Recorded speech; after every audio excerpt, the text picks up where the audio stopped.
Intel City, a platform where you can learn, teach, research, and repeat. आज की video में हमने ये देखना है कि हम C++ लैंग्वेज को यूज़ करके डिफरेंट पैटर्न्स कैसे प्रिंट करते हैं।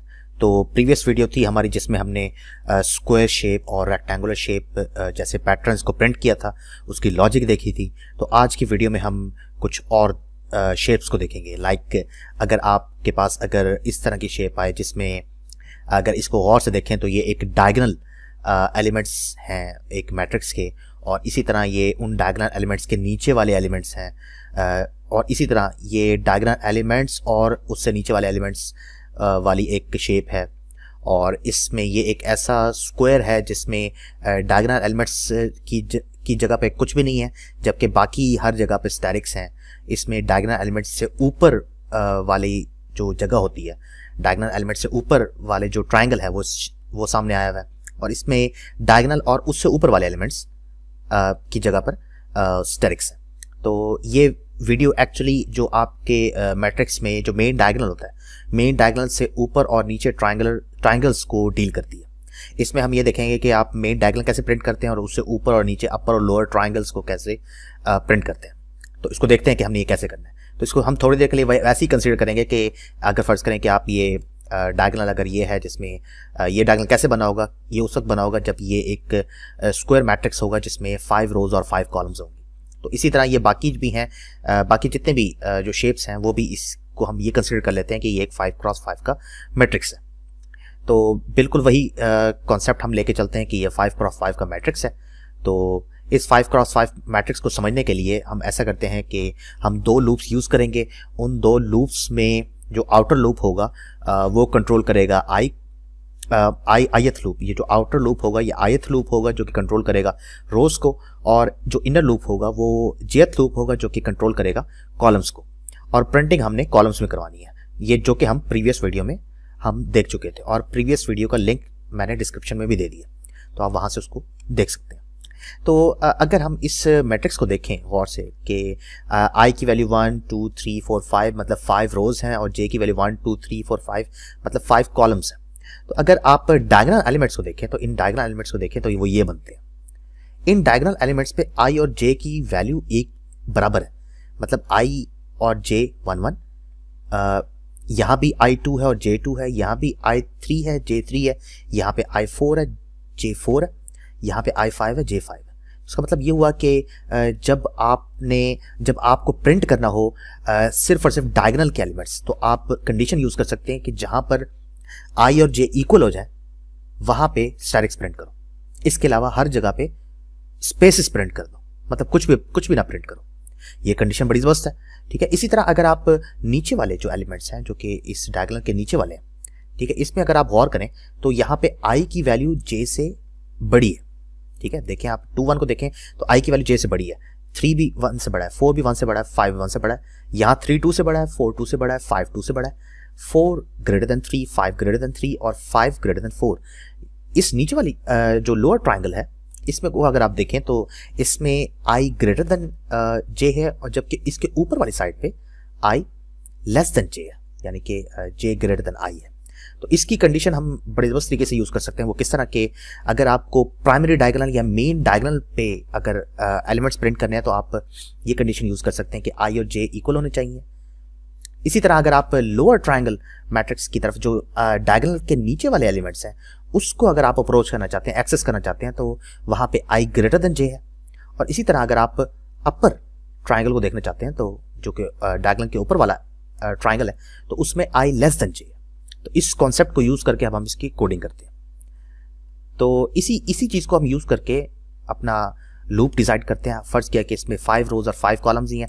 सारी बात है कि यूज़र जब 5 रोज और 5 मतलब रोज और कॉलम्स इक्वल रखेगा तभी जाके हमारे पास एक स्क्वायर मैट्रिक्स बनेगा और उसमें एक प्रॉपर मेन डायगोनल जनरेट होगा।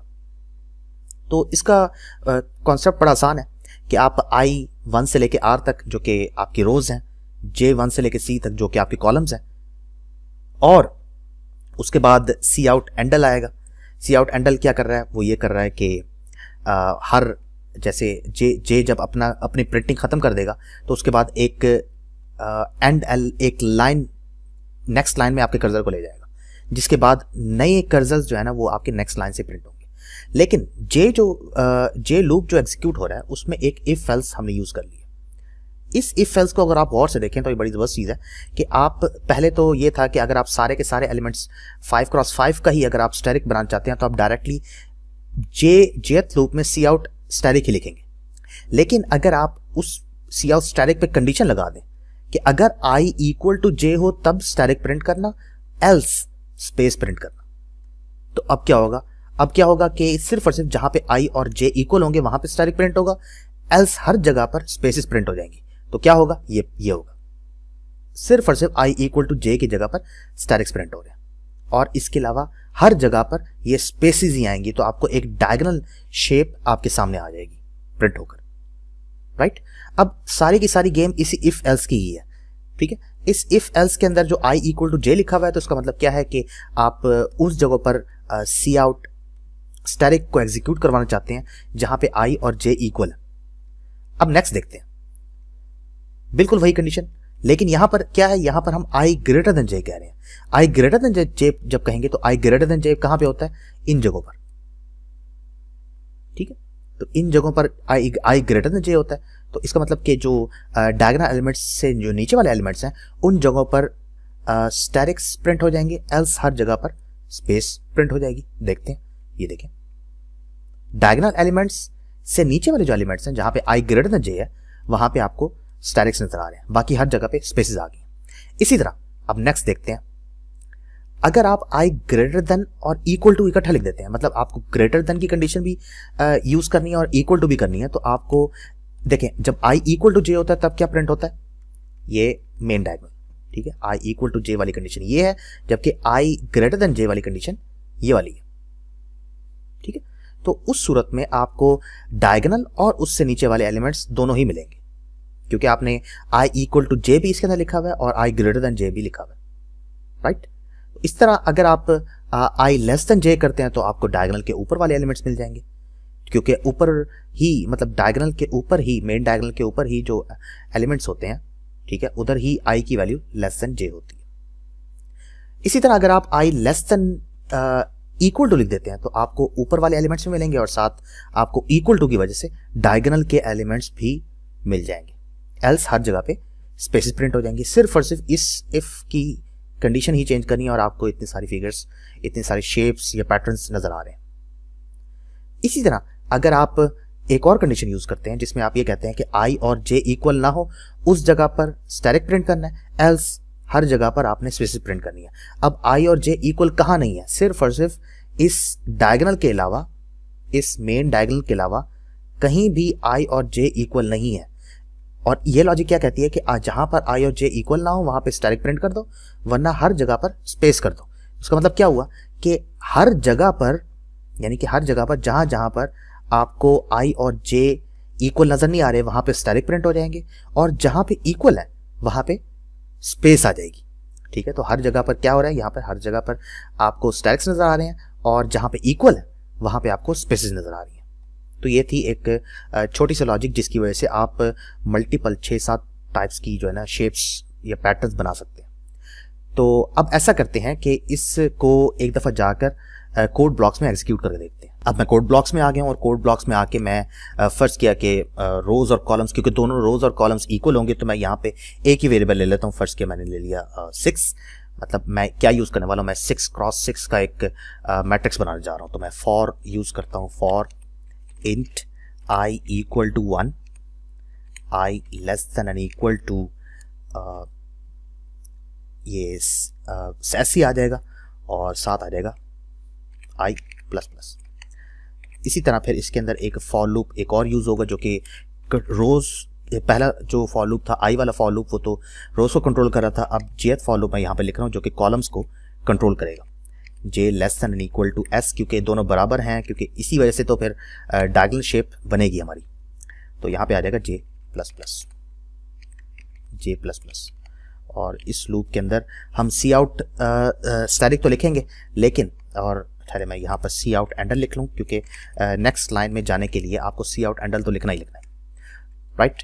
अब ऐसा है कि इस इधर जाकर आपने अपने जो शेप है उसके अंदर स्टैटिक्स किस जगह प्लेस करना है, यहाँ पे वो कंडीशन कर देना है, उस चीज़ को कंडीशनल बना देना। तो ऐसा करते हैं कि यहाँ पे एक इफ एल्स यूज़ करते हैं। इफ़ अगर आपको i और j इक्वल की जगह पर आप सी आउट स्टैटिक प्रिंट करना चाहते हैं तो आप ये लिखें, और एल्स हर जगह पे आप सी आउट स्पेस करना चाहते हैं तो आप लिख सकते हैं। ये बड़ा आसान से कि आपने फॉर लूप जे का हमारा काम क्या था, जे एक तो कॉलम्स को कंट्रोल करता था और साथ जे प्रिंट करता था स्टैटिक्स को। अब जे के अंदर आपने जो स्टैटिक की प्रिंटिंग है वो थोड़ी सी कंडीशनल बना दी है। उस कंडीशन में क्या लिखा हुआ है आपने कि अगर i और j इक्वल है तब ही स्टैटिक प्रिंट करना है, एल्स बाकी हर जगह पे आपने स्पेसेस प्रिंट करनी है।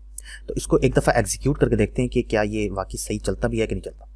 तो मैं इसको एग्जीक्यूट किया, ये देखें आपको ये शेप इस तरह की नज़र आ गई है जिसमें डायगोनल एलिमेंट्स जो है ना, वो डायगोनल के स्टैटिक्स जो है ना वो प्रिंट हो गया। इसी तरह अगर आप यहाँ पे ग्रेटर देन लिखते हैं, ठीक है, i greater than equal to j लिखते हैं तो इस वक्त क्या होगा, चलो चेक कर लेते हैं। i greater than equal to j में आपको जो एक तो डायगोनल के एलिमेंट्स मिलेंगे क्योंकि मैंने इक्वल टू भी लिखा हुआ है, और उससे नीचे वाले एलिमेंट्स भी आपको मिल जाएंगे। इसी तरह अगर आप यहाँ पे जाके less than equal to j लिखते हैं, इसको मैं कंपाइल दोबारा करता हूँ और फिर चलाता हूँ, तो ये आपको ऊपर वाले एलिमेंट्स जो कि अपर ट्रायंगल मैट्रिक्स है आपका वो मिल जाएगा। इसी तरह अगर आप ये इक्वल टू हटा देते हैं तो आपको डायगोनल एलिमेंट्स के जो स्टैटिक हैं, डायगोनल पोजीशन पे जो स्टैटिक्स आने हैं वो नहीं मिलेंगे, उससे ऊपर वाले मिल जाएंगे। ठीक है, तो ये देखिए डायगोनल एलिमेंट के जो स्टैटिक्स थे वो आपको नहीं मिले। इसी तरह अगर आप ये चाहते हैं कि आप डायगोनल एलिमेंट्स के जो स्टैटिक्स हैं वो ना प्रिंट हो और बाकी हर जगह के हो जाए, तो आप सिंपली क्योंकि आप पता है कि डायगोनल एलिमेंट्स कैसे आप एक्सेस करते हैं, i इक्वल टू j पे। तो अगर i not equal to j अगर आप यहाँ पे लिखते हैं तो डायगोनल एलिमेंट्स की जगह पर स्टैटिक्स प्रिंट होंगे। अगर आप i इक्वल टू j लिखते हैं तो यहाँ पे डायगोनल एलिमेंट्स की जगह पे स्टैटिक प्रिंट होंगे। अगर आप नॉट इक्वल टू लिखते हैं तो डायगोनल एलिमेंट्स की जगह पे स्टैटिक्स प्रिंट नहीं होंगे, डायगोनल एलिमेंट्स की जगह पर स्पेसेस प्रिंट हो जाएंगी।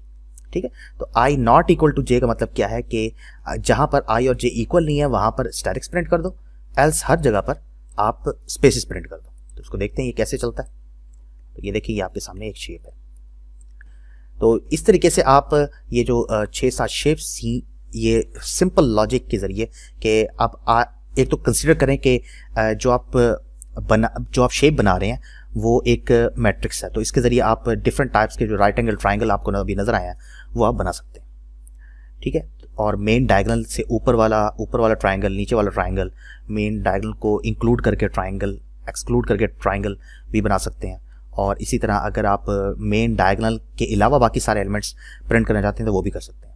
तो अगर आपको ये वीडियो पसंद आई है तो इसको लाइक करें और चैनल को लाजमी सब्सक्राइब कीजिएगा। Thank you.